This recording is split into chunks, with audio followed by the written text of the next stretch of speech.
Bienvenidos a este siguiente capítulo de Perderme para Encontrarme, un espacio donde le damos la bienvenida a la vulnerabilidad, al caos, a la desconexión, a sentirnos perdidos, a las preguntas, porque es verdaderamente ahí donde podemos quizá tomarnos el espacio para mirar hacia adentro, respondernos, realmente autoconocernos. Y quizá es donde mayores regalos y aprendizajes vamos a poder tener. Y hoy tengo el gusto de tener una invitada muy especial. Ella es Diana Benítez. Bienvenida, Diana. Muchas gracias, Adri, por tenerme aquí.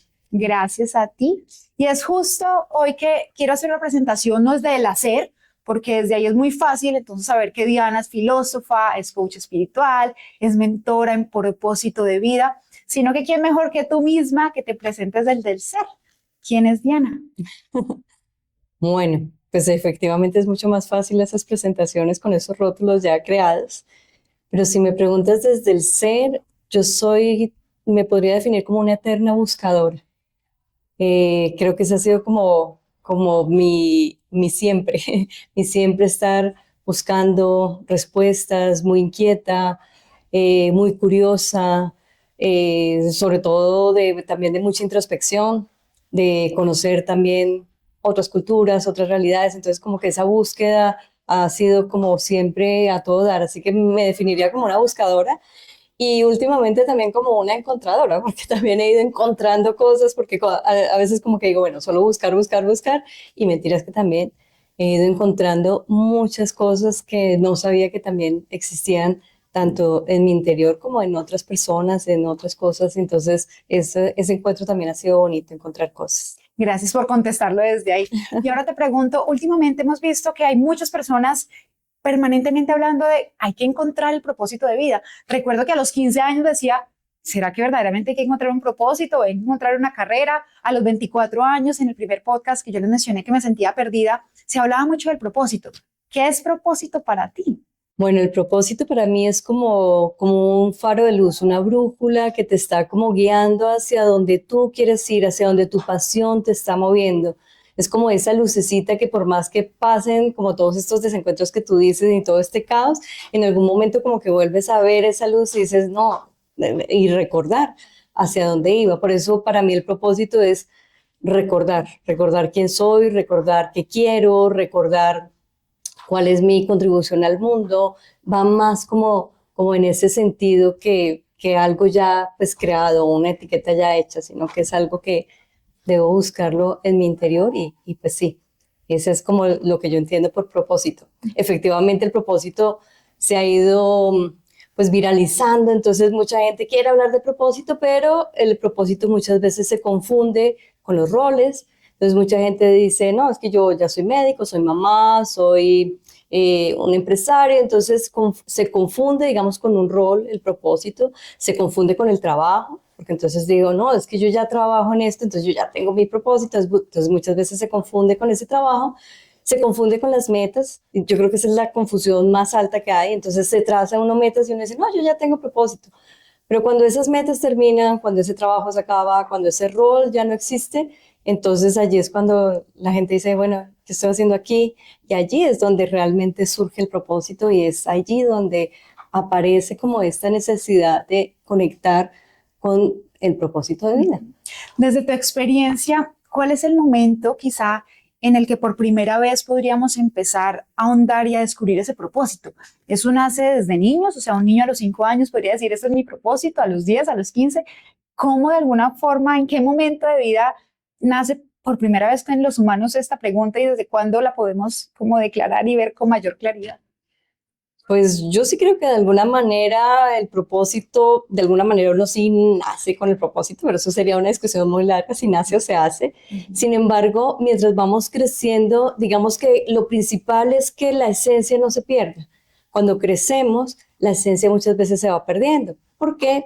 Pues hay muchos patrones culturales, muchos patrones familiares que te van como guiando y tú muchas veces por el afán a pertenecer, entonces te amoldas a lo que te va diciendo tu familia y ese propósito que puede ser, por ejemplo, de mucha creatividad, que es tu esencia, de mucha creatividad o ser muy extrovertido, por ejemplo, en una familia donde no lo ven bien, pues entonces esa extroversión, esa creatividad, pues la van a ir como amoldando porque pues a ver, esto como que no es así, y entonces ese no es así va haciendo que ocultemos nuestra esencia.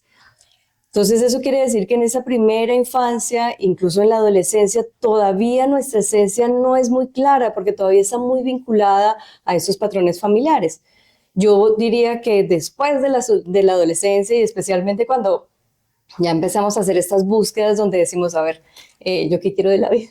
¿Yo qué es lo que voy a hacer? Allí es cuando ya empieza a emerger ese propósito, o sea, es como entender cuál es mi propio perfume y ver cómo ir tras él, o sea, entender cuál es la huella que yo vengo a dejar aquí en esta tierra. Entonces ya empiezan a aparecer como estas preguntas mucho más profundas y esa es la búsqueda, o sea que es diferente, yo sí digo que uno puede nacer con propósito, pero va a ir cambiando con el paso del tiempo. Quisiera permitirme hacer la pregunta y es, en ocasiones se vuelve difícil encontrar como la respuesta de cuál es mi propósito. ¿A los cuántos años te llegó a ti la respuesta de cuál es tu propósito? No, pues tardísimo. Realmente yo fui una de las personas que confundí el propósito con mi trabajo. Es decir, yo trabajaba alegre, feliz, siendo asesora de proyectos. Me había formado en filosofía, había hecho una especialización en gestión y planificación del desarrollo urbano y regional, y entonces eso me daba un montón de herramientas para trabajar en proyectos sociales. Siempre me vinculé con cooperación internacional y entonces trabajé por más de 25 años en algo que me apasionaba, en algo que me gustaba. Y entonces para mí esa etiqueta de asesora de proyectos, hola, mucho gusto, yo soy asesora de proyectos sociales, yo trabajo con comunidades indígenas, campesinas en proyectos sociales. O sea, esa asesoría de proyectos era como mi cara, yo pensaba que era mi esencia. Pero llegó un momento en el que cambiamos de país, nos fuimos a otro lugar y en ese país me dicen, o sea, aquí no hay trabajo para ti, o sea, es como, ¿dónde está la...? O sea, allí me perdí, allí fue como esa parte en donde, ¿qué pasó? O sea, entonces, ¿quién soy? Entonces, ¿qué es lo que hago? ¿A qué me puedo dedicar? O sea, no entiendo nada, toda la vida yo soy asesora de proyectos, entonces, ¿qué va a pasar con todo lo que sé? ¿Qué va a pasar con todo lo que he hecho? O sea, era como sentirme realmente muy desconectada de lo que yo pensaba que era, porque se había acabado justamente ese título, que era ser asesora de proyectos. Entonces allí fue donde empecé a buscar el propósito de vida y eso ya fue más casi después, a mis casi 48 años. Así que fue bastante tardío como esa búsqueda de propósito de vida. Gracias por compartirlo desde tan íntimo. Y ahora es validar un poco. Hay historias que sin duda no son rectas, son montañas rusas, son curvas, y a la medida que empiezo a escuchar las historias de las personas, pasa algo particular y es que pocas veces nos damos en el lugar de hablar de nuestra desconexión, de hablar abiertamente de, es que estoy perdida, es que no tengo ni idea para dónde ir, es que no encuentro un propósito, es que no hay una claridad. Y por el contrario nos sentimos es como, no, qué vergüenza, ¿qué va a decir la gente? Yo a los 48 yo debería tenerlo todo claro, yo debería saber exactamente cuál es el proyecto, yo debería tenerlo todo. Y pocas veces nos damos cuenta que la crisis existencial está bien y la crisis en muchas ocasiones pasa a los 15 años, a los 25, a los 30, a los 40. ¿Tú qué le dirías a las personas que en ese momento están atravesando por preguntas de crisis existencial, en donde se están replanteando, oiga, ¿quién soy yo? ¿Cuál es mi verdadero propósito? ¿Cuál es el sentido de mi vida? ¿Tú qué le dirías a esas personas? Bueno, yo le diría primero que se tomen el tiempo de sentir esa desconexión, porque lo que pasa es que muchas veces queremos pasar muy rápido por ella, es decir, esa incomodidad nos hace como que es ya, apúrale, no, cambia, pon tu cara feliz, es como no lo vivas. Y yo les diría por el contrario, pues vívelo, porque justamente en esa vivencia es cuando uno empieza a encontrar su esencia, porque si no, lo que hace es que uno empieza a cambiar una cosa por otra. Y entonces no se da el tiempo de entender, a ver, ¿qué es lo que me está haciendo daño acá? ¿Qué es lo que me está doliendo? ¿En dónde está como lo que no estoy pudiendo sacar adelante, o sea, como, o dónde están esos aprendizajes que he tenido hasta ahorita, que por ejemplo estuve trabajando durante tantos años acá y ahora que eso no me apasiona, pues a ver, ¿qué aprendizajes me está dejando? Entonces yo le diría, pausa, pausa, pausa, pausa, y sobre la base de esa pausa, reconéctate. Bien, hay algo que yo te quiero compartir y fue a los 24 años, justo siento que llegó la pregunta que me tenía que llegar y era, si yo mañana me muero, esa es la vida que yo quiero tener. Y definitivamente ahí fue cuando dije, no, algo distinto tiene que pasar y necesito encontrar un propósito, pero más allá pensando en que fuera el resultado, necesito encontrar satisfacción en mi vida. Yo necesito sentir que los días tienen sentido para mí, más allá de cumplir con un horario de trabajo, más allá de recibir un salario. Y quiero validar contigo, a la medida que recibes a tus pacientes que están buscando esto de encontrar su propósito, ¿cuál es esa crisis? O se llama enfermedad, o se llama preguntas. ¿Qué es lo que le tiene que suceder al ser humano para que efectivamente como que se sacuda y diga, quiero encontrar mi propósito? Porque no todas las personas están buscando su propósito. Y creo que el gran porcentaje de las personas pues mueren sin haber encontrado su propósito y creo que ni siquiera habiéndose cuestionado de, ¿es que hay un propósito y yo lo voy a encontrar? ¿Qué sucede ahí? Es una pregunta muy interesante porque efectivamente no todo el mundo está llamado a buscar su propósito. O sea, hay gente que como la vida que le tocó, como le dijeron, se fue así y no pasó nada. Pero muchos de nosotros sí nos cuestionamos, muchos de nosotros sí queremos estar como viviendo en bienestar, estando muy conectados con lo que nos apasiona. Entonces eso hace que es como esa diferencia.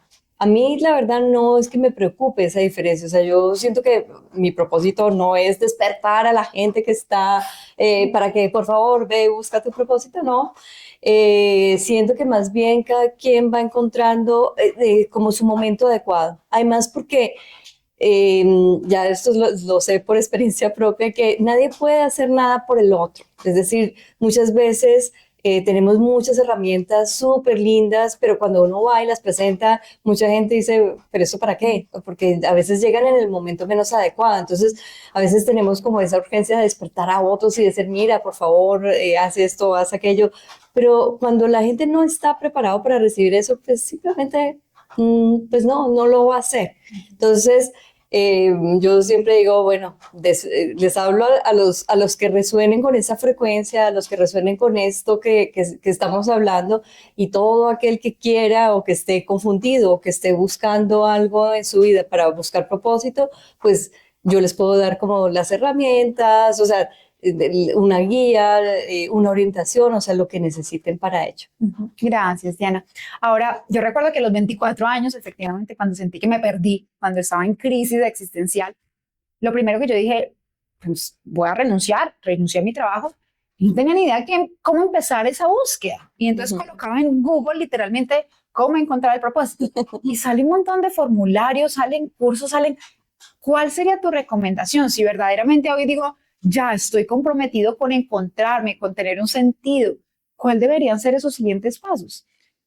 Mi recomendación siempre es que ese primer paso es, como digo yo, como mantener la calma. Es decir, hay mucha gente que dice, no, ya quiero renunciar. Le digo, ¿para qué vas a renunciar? Espérate.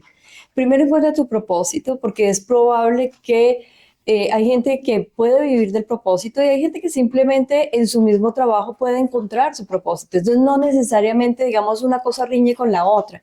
A veces sí estamos como en esa urgencia y en ese desespero, habría que ver, pero lo importante es como tomar ese tiempo para hacer como este proceso de introspección. Entonces es parar, hacer introspección y en esa introspección encontrar como tres cosas muy importantes. Una es encontrar la esencia, porque muchas veces esa esencia está muy perdida por todos los mandatos sociales, entonces muchas veces no sabemos quiénes somos, entonces es como encontrar ese perfume propio que tiene cada quien.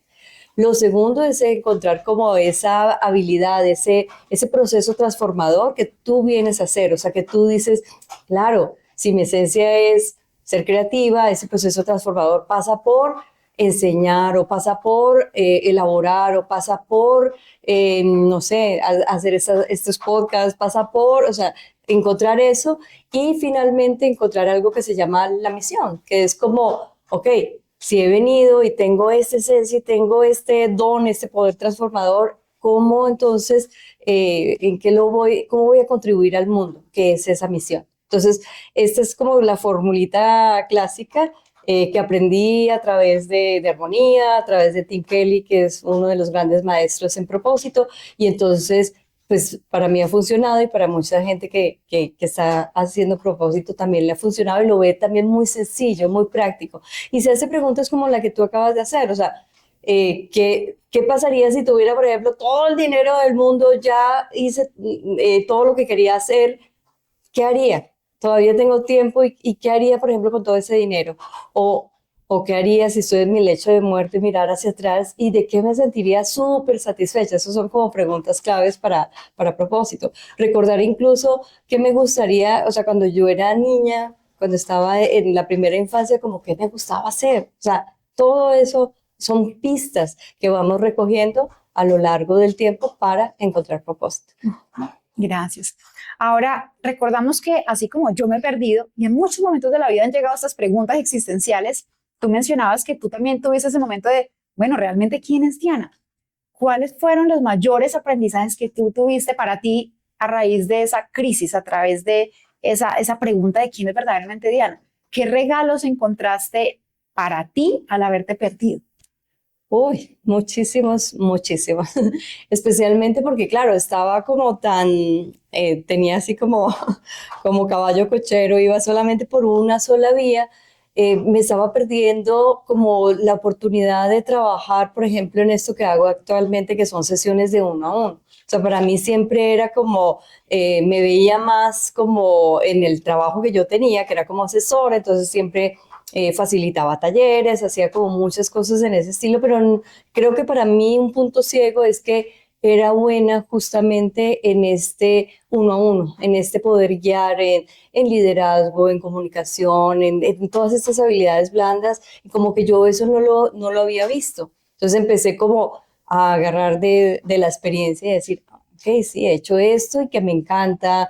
No, ni siquiera yo mencionaba, por ejemplo, que había hecho cursos como programación neurolingüística o como cosas así que yo, eso lo tenía como allá en el inconsciente, quién sabe dónde, y volver como a retomar eso y ver que era algo que me servía y que era útil para lo que yo quería hacer. Poco a poco fui despertando y fui, porque una de las cosas del trabajo que se hace es preguntar a otros. Cuando le pregunté a otros, por ejemplo, algo que vino hacia mí era, mucha gente me encontraba calmada, tierna, que eran como cualidades que para mí era como, ay, no me digan eso, no, como que no quiero saber de eso porque para mí era, yo quiero verme fuerte, quiero verme como distinta y fue como reconciliarme con esas cualidades que efectivamente son, hacen parte de mí. Entonces todo eso me empezó a formar como a reconectarme. Por ejemplo, me reconecté con la escritura, que siempre me había gustado, que no sabía qué tanto me gustaba, empecé a escribir, empecé como a hacer un montón de cosas que realmente estaban como olvidadas, que solamente estaba más como en lo que llamamos la carrera de ratas, ¿no? De estar como pendiente del trabajo, de los resultados, que me gustaba, no voy a mentir, sí me gustaba, pero en cambio, digamos que la diferencia encontrando el propósito es esa plenitud, ese bienestar, ese sentirme como que, como con esa pasión a flor de piel, pues, y que es bonito como tener esa conexión. Entonces, eso fue lo que encontré. Pues al escucharte siento mucha empatía y mucha conexión porque justamente es darnos el permiso de verdaderamente ver los regalos que están ahí mientras estamos mirando para adentro de esa fase que pareciera no ser tan bonita. Sí, Y es que como seres humanos queremos tener las respuestas en ocasiones ya, o sea, sí. quiero saber ya, o sea, cuál es el siguiente rol, qué es lo que voy a hacer, cuál es el siguiente paso. Y desde ahí, por supuesto, cabe entonces es la ansiedad, nos abrumamos y nos frustramos por no tenerlo todo ya. Si verdaderamente escuchamos, es donde nos damos la premisa de, oiga, qué rico reconocer esto que es importante para mí, esto que me da plenitud, esto que me da satisfacción y que llena verdaderamente mi vida. Sí. Así que, nuevamente, ese es el regalo que hoy traemos para ustedes, perdernos para encontrarnos. Gracias, Diana, por compartirnos desde tu experiencia, desde tu piel, de tu propia experiencia, desde la forma en que acompañas también a otros a seguir escuchándonos, a seguir tocando esa puerta para entender que está bien perdernos y volvernos a encontrar en propósito y en sentido. No, muchísimas gracias a ti por esta linda invitación. Gracias. Si este podcast les generó valor, si lo quieren compartir con otras personas, pues bienvenidos. Feliz día, feliz tarde, feliz noche, no importa el momento en que lo estén escuchando. Con amor, Adri y Diana. Gracias. Bien.